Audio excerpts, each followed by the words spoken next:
Hi, this is Johnny. Welcome back to my YouTube channel. Ngayon guys, meron akong gustong i-share sa inyo dito sa SSS kung paano ba tayo gumawa ng PRN ngayong 2026. Kung halimbawa kailangan natin ng PRN para dun sa ating monthly contribution or di kayo magbayad tayo voluntary sa ating SSS loan. So kailangan natin ng PRN bago tayo mapagbayad. Una guys, para mapag-generate tayo ng PRN, kailangan mayroon na tayong account dito sa my.sss. Kung wala pa kayo guys, pwede kayo gumawa ng online account niyo dito sa my.sss. So mayroon tayong video tutorial about dito sa paggawa ng my.sss. Ito siya guys. So pwede sundan ito para makagawa kayo ng account dito sa my.sss. So para makapag-generate tayo ng PRN, ilagay natin yung ating account dito sa my.sss. I-type nyo sa yung browser sss.gov.ph. Ito guys yung official website ng SSS. Then i-select natin dito sa tab dito sa taas yung login to my.sss. And then ilagay natin yung ating user ID, then password. Then sign in. Tapos agree. So dito na tayo sa ating dashboard dito sa my.sss. So isa dyan sa mga tab dyan sa taas, i-select natin yung payment reference number. Ito siya. Then i-select natin guys kung ano yung i-generate natin na PRN, contributions or loans. Kung halimbawa pipili natin yung contributions kasi magbabayad tayo ng ating monthly contributions. Then scroll down lang natin. So dito sa generate, i-select natin guys kung ano yung membership type natin. So mayroon dito yung voluntary saka OFW. So yung mga employed guys, hindi na kailangan mag-generate ng PRN dito. Kasi mismong employer na nila yung magbabayad dito sa kanilang SSS. Kung halimbawa self-employed tayo, voluntary or OFW, so dito talaga tayo mag-generate ng PRN. So ang pipili natin dito guys yung voluntary. Then select natin dito guys yung month kung ano yung babayaran natin. Dito sa pagbabayad ng ating monthly contribution, by quarterly siya guys. Halimbawa January, February, March. So ito yung first quarter. Then yung second quarter, April, May, June. Then third quarter, July, August, September. Then yung fourth quarter, October, November, December. So yung payment deadline mo dito guys, depende sa SS number ending digits mo. Kung halimbawa tumungtong na siya ng April, pwede pa rin natin siya bayaran. So depende sa SS number ending digits mo. Kung halimbawa ang last digits ng SS mo is 1, 2, so ang deadline natin hanggang April 10. Kung halimbawa April 11 na siya, so hindi mo na siya mabayaran itong January, February, March.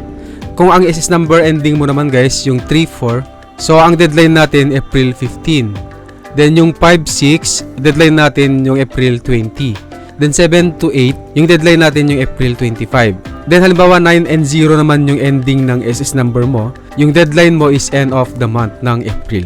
So pwede ka pa rin magbayad ng April 30 or 31. Kung halimbawa nasa May na kayo, halimbawa May 1 na, so hindi mo na siya mabalikan tong January, February, saka March. Ang pwede mo na lang bayaran guys yung April, May, saka yung June.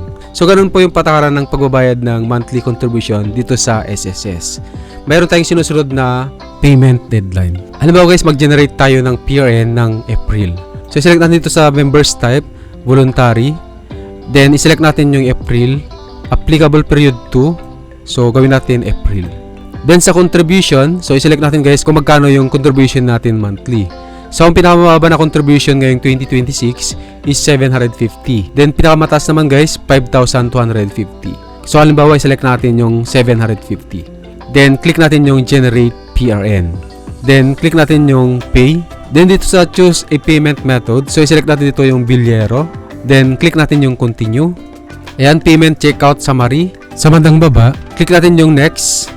Then dito sa consent, i-check lang natin ito lahat guys, yung I agree to the terms, then I agree to abide. Then dito sa bandang baba, process of my payment, so i-check lang natin ulit. Dito naman guys sa carry out market research, so optional lang naman siya, so wag na natin siyang i-check. Then dito sa bandang baba, optional lang din, so wag na natin siyang i-check. Then click natin tong proceed. And then customer details, so ilagay natin yung email saka yung contact number natin. Then address. So dito sa transaction details, so i-select natin dito guys sa payment option. Pwede magbayad sa bank transfer, debit card, online bank transfer, or e-wallet. So sa e-wallet, pwede tayo magbayad sa GCash, GrabPay, Maya, saka Palawan Pay. So halimbawa piliin natin yung GCash.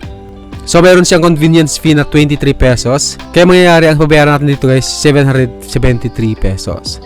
So click natin yung next. So dito bago natin gawin tong process na to, kailangan may laman na yung GCash natin. Kasi diretso na ibabawas ni SSS dito sa ating GCash.